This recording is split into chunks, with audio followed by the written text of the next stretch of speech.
কেউ যদি জিজ্ঞেস করে জীবন থেকে পাওয়া আমার সবচেয়ে বড় উপলব্ধিটা কি, আমি বলবো শেকড় না ভোলা।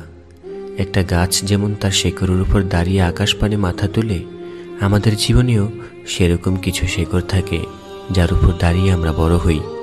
একটা আস্ত মহিরুহের সামনে শেকড় বড্ড সামান্য বস্তুই বটে, কিন্তু সেই মহিরুহ যখন ছোট্ট চারাগাছ ছিল, যখন সামান্য বাতাসে হেলে পড়ত সেদিন কিন্তু সেই সামান্য শেকড়েই তাকে সটান দাঁড়িয়ে থাকার শক্তি জুগিয়েছিল। শেকড় না ভোলার চমৎকার নজির নবীজি সাল্লাল্লাহু আলাইহি সাল্লামের জীবনে দেখতে পাওয়া যায়। তিনি বড় হয়েছিলেন হালিমা রাদিয়াল্লাহু আনহার গৃহে। বিবি হালিমা নিজের সন্তানের মতো করে নবীজিকে আগলে রেখেছিলেন। এক জীবনে নবীজি সাল্লাল্লাহু আলাইহি সাল্লাম কিন্তু সে অবদান কখনোই ভুলেননি। যখনই বিবি হালিমার বংশের কাউকে তিনি দেখতেন, ব্যাপক সমাদর করতেন তাদের।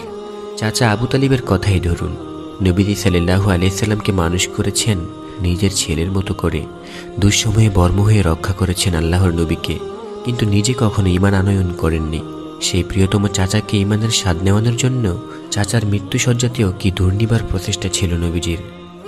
জীবনের ঘাত প্রতিঘাতে আমরা হয়তো একদিন অনেক বড় হই, আমাদের অনেক নাম ডাক হয় অনেক অর্থ করি, কিন্তু যার হাত ধরে আমরা বড় হওয়া শুরু করেছিলাম, যাকে মাধ্যম করে আকাশ পানে মাথা তুলেছিলাম একদিন, জীবনের স্রোতে সে হয়তো আগের অবস্থাতেই থেকে গেছে।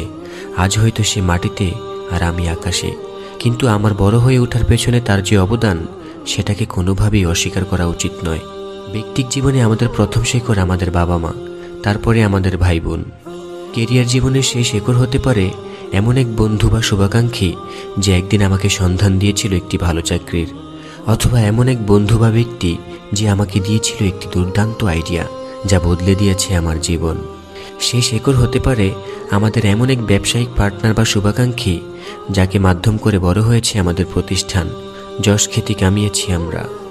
সেই ভালো বন্ধু যার একটা উপদেশ বদলে দিয়েছিল জীবনের দর্শন, সেই শুভাকাঙ্ক্ষী যার একটা দিক নির্দেশনা পাল্টে দিয়েছে জীবনের গতিপথ।